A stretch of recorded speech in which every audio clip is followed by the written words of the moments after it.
आज आप इनके साथ में सॉलिडिटी प्रकट करने आया हूँ कि भाइयों मैं तुम्हारे साथ हूँ, तुम्हारे से अलग नहीं हूँ, क्योंकि मैं भी इस मुद्दे के बहुत खिलाफ हूँ। आज मैं जाके एसपी साहब से इस मामले में बात करूंगा, उनसे रिक्वेस्ट करूंगा भी ये आपका चल रहा है इसको देखो। ठीक। पुलिस प्रशासन मुर्दाबाद, पुलिस प्रशासन मुर्दाबाद, हरियाणा सरकार मुर्दाबाद। हमें कल इन्फॉर्मेशन मिली थी, कम इसके लिए कल ही हम गाड़ी लेके वहाँ गए थे मौके पर, और हमें कल लड़के तुरंत मिले थे, उनको भाग गए थे हमें देख के वो, और वहाँ हमने अच्छी तरह से तलाशी ली, पता कराया, वहाँ हमें कोई ऐसी वो नहीं मिली, लेकिन शिकायत हमें लोगों की है, लोग परेशान हैं, तो इसको परेशानी के लिए हमारा कटिबद्ध हैं और हम इनके साथ हैं। और जो नशे के खिलाफ तो मुहिम हमने छेड़ रखी है शुरू से, काफ़ी कम से कम 3-4 सालों से लगातार चल रही है। तो पुलिस में होने के नाते और सामाजिक तौर पर हमारा फर्ज बनता है ये इस तरह के, अगर हमें अब वहाँ आगे कोई ऐसी शिकायत नहीं आएगी।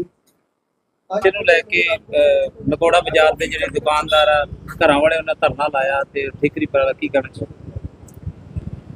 सबसे पहले तो मैं पत्रकार भाइयों का सबका यहाँ पहुँचने पे और रानिया वासी भाई जिन्होंने आवाज़ उठाई उन सबका मैं धन्यवाद करता हूँ तहे दिल से कि आप लोगों ने एक ज्वलंत मुद्दे को जो समाज के लिए कोड बना हुआ है उसके विरुद्ध आपने आवाज़ उठाने की हिम्मत की है। इस मुकाम पे इस मुहिम में मैं आपके साथ हूँ और ये मैं बताने के लिए आया हूँ कि मैं आपके साथ हूँ। मैंने अखबार में पढ़ा था, कल भी पढ़ा था, आज ही पढ़ा था, तो मैंने मेरा मोरल दायित्व समझा कि मैं आपके साथ चलूँ, आपकी बात को साझा करूँ और आपकी आवाज़ को बुलंद करूँगी। साथियों 17 अगस्त को मैं राजनीति में रानिया से कदम रखा था। 24 अगस्त को नानवाना रोड पे जिस गली में 7 बच्चों की डेथ हुई थी उनके घर गया था मैं, उनका सारा दुख दर्द समझा था मैंने, और फिर मैंने कहा था कि 31 तारीख को मैं गुरुद्वारा साहब में आ गए और वहाँ पे सबको इकट्ठा करके इसके बारे में जागरूक करूँगा। लेकिन अनफॉर्चुनेटली 30 तारीख को मेरे फूड पॉइजनिंग हो गई, मैं करीब 2-2.5 महीने बीमार रहा था।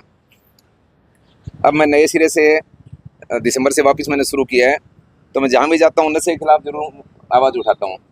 आपका ये जो है, मैंने उस टाइम भी कहा था कि नशे की 4 कड़ियाँ हैं। सबसे पहले आम जनता, फिर जो नशा बेचते हैं वो, उसके बाद में पुलिस और उसके बाद में प्रशासन और नेता, ये हैं। अगर ये चारों मिलके काम करें तो नशे को जड़ मूल से ख़त्म किया जाता है। लेकिन ये अपना दुर्भाग्य है कि जो नशा सप्लायर हैं उनसे पहले चुनाव के टाइम में नेता चंदा लेते हैं, वही लोग जब नीचे वोटों को प्रलोभन दे के खरीदते हैं या नशा दे खरीदते हैं, वो उनके एक क्लाइंट बन जाते हैं और उनको आगे फिर नशा बेचते हैं वो, और फिर वो एक चैन बनती रहती है। वो फिर पैसा इकट्ठा करके वो नेताओं को पहुँचता है, पुलिस पैसे इकट्ठा करके नेताओं को पहुँचाती है, नेता उनको संरक्षण देते हैं, फ़ोन करके छुड़ाते हैं। ये दुख की बात है ये। मैंने ये महसूस किया है कि अगर किसी भी इंसान का 1 या 2 बच्चे हैं, जो 18 साल का हो गया, वो उम्मीद करता है ये बड़े हो गए कमा के हमें खिलाएंगे, होता उल्टा है। वो नशे में आदी हो गया या वो मर गया, परिवार तबाह हो गया, क्या बचता उसमें परिवार में। तो मैंने पहले उस टाइम 24 अगस्त को भी मैंने कहा था कि जो भाई पैसे कमाने के लिए नशा बेचते हैं उनसे मेरी हाथ जोड़ के विनती है कि आप पैसे कमाने के लिए और बहुत से धंधे, उन धंधों में चले जाइए, नशे से आप तौबा करिए। जिस घर में नशा कोई सप्लाई करता है तो आप क्या सोचते हो वो घर सुरक्षित है? वो सुरक्षित नहीं है, उसके बच्चे भी नशा करेंगे। आप उठा के देख रहे जो नशा बेचते हैं, अगर 10 नशा बेचते हैं उनके में से 8 के बच्चे आपको नशेड़ी हुए मिलेंगे। तो सारे भाई जागरूक हो, तो नशा करते हैं उनसे मेरी प्रार्थना है कि आप नशा छोड़ने के लिए आगे आएँ। सिविल हॉस्पिटल में मैं आपकी मदद करूँगा नशा छोड़ने में। जो भाई नशा बेचते हैं उनसे मेरी हाथ जोड़ के प्रार्थना है कि भाइयों नशा, पैसे कमाने के बहुत सारे साधन हैं, सिर्फ पैसे के लिए किसी ज़िंदगी मत लो। पैसा आप कभी कमा सकते हो, ज़िंदगी आप कभी नहीं कमा सकते। और क्या पैसा इतना इंपॉर्टेंट होगा उसके लिए आप ज़िंदगी ले लो किसी की? गलत है ये। मेरी पुलिस प्रशासन से मांग है कि आप त्वरित कार्रवाई करें। आप लोग जो थानों पे बैठे हो, जो थानेदार हैं या मुंशी हैं या उनके से जो भी काम करते हैं या एसपी हैं, उनसे सबसे करजोड़ प्रार्थना है कि आप पैसे के लालच में ज़िंदगियों को तबाह मत करो। आने वाली पीढ़ियाँ आपको क्या कहेंगी? गुनाह क्या है, उनका गुनाह क्या है? निर्दोष लोग उसमें फंसते जा रहे हैं। और मैं जो नेता हैं, जो अभी रूलिंग पार्टी में नेता है, उनसे मेरी प्रार्थना है कि आप लोग जागो, यहाँ रानिया पहुँचो या जहाँ भी नशा वहाँ पहुँचो, आगे प्रशासन को, पुलिस को उनसे कहो कि आप कार्रवाई करो। ये एक नेक्सस बना हुआ है कि एक जना पैसा कमाता है, पहले वो खर्च करता है, फिर वो वहाँ से कमाता है, फिर आगे से आगे बढ़ाते हैं। ये गलत है। ये समाज के लिए, आने वाली पीढ़ी हम कहाँ जा रहे हैं? हमारे बुजुर्गों ने हमें क्या संस्कार दिए थे जिसके लिए हम जी रहे हैं आज, और हम अपनी नई पीढ़ी को क्या संस्कार दे रहे हैं? तो आगे आने वाले टाइम क्या मिलेगा बता दो मेरे को, क्या मिलेगा? क्या पैसा साथ लेके जाओगे? फिर ये मैं प्रशासन के भी हैं सर। नहीं, मैं कह रहा हूँ ना, सर ये देखो, इसका पैर कटा हुआ है। हाँ। ये टेलर का काम करके रोटी कमा रहा है, मेरा पैर कटा हुआ है। ये देखो, ये पैर कटा हुआ है, उसका पैर हम कमा सकते हैं तो वो क्यों नहीं कमा सकते रोटी? बिल्कुल कमा सकते हैं। उनको क्या हुआ है? नहीं, उनको आराम की खाने की आदत पड़ गई। मैंने कहा ना, पैसे कमाने के बहुत साधन होते हैं। आप पैसे किसी साधन से कमा सकते हो, किसी जिंदगी लेके आप मौत के सौदागर मत बनो, ये प्रार्थना है मेरी।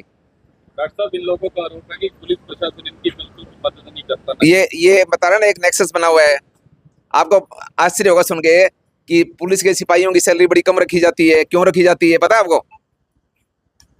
अगर उनकी सैलरी भरपूर होगी, वो ईमानदारी से काम करेंगे, तो उनके हफ्ता उगाही कौन करेगा? इसलिए उनकी सैलरी कम रखी जाती है ताकि वो हफ्ता उगाही करें, नीचे से लेकर ऊपर तक सबको देते रहें। ये गलत है ये।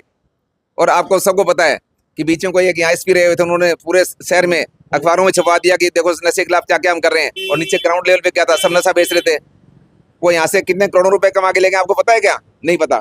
नहीं पता। ये हकीकत है समाज की, घिनौना सत्य है ये। जागो। और एक मैं बताता हूँ, अब जनता की शक्ति अब जगी थी ना लोकसभा इलेक्शन में, बिल्कुल जनता की शक्ति ने करके दिखा दिया हम क्या कर सकते हैं। सही बात। हम अगर सब इकट्ठे हो जाएं तो हम सब कुछ कर सकते हैं। हम चाहें तो सब इकट्ठे हो गए, ये नशे के खिलाफ भी मुहिम चला के इसको बंद कर सकते हैं। अपनी ताकत है इतनी। एक डॉक्टरी पेशे होने और राजनीति होने के नाते आप कहाँ तक इस मामले को आगे तक ले जाएंगे और कहाँ तक देखो, आप इनके साथ खड़े हैं? मैं आज इनके साथ में सॉलिडिटी प्रकट करने आया हूँ कि भाइयों मैं तुम्हारे साथ हूँ, तुम्हारे से अलग नहीं हूँ, क्योंकि मैं भी इस मुद्दे के बहुत खिलाफ हूँ। आज मैं जाके एसपी साहब से इस मामले में बात करूंगा, उनसे रिक्वेस्ट करूंगा भी ये आपका चल रहा है, इसको देखो, ठीक है ना।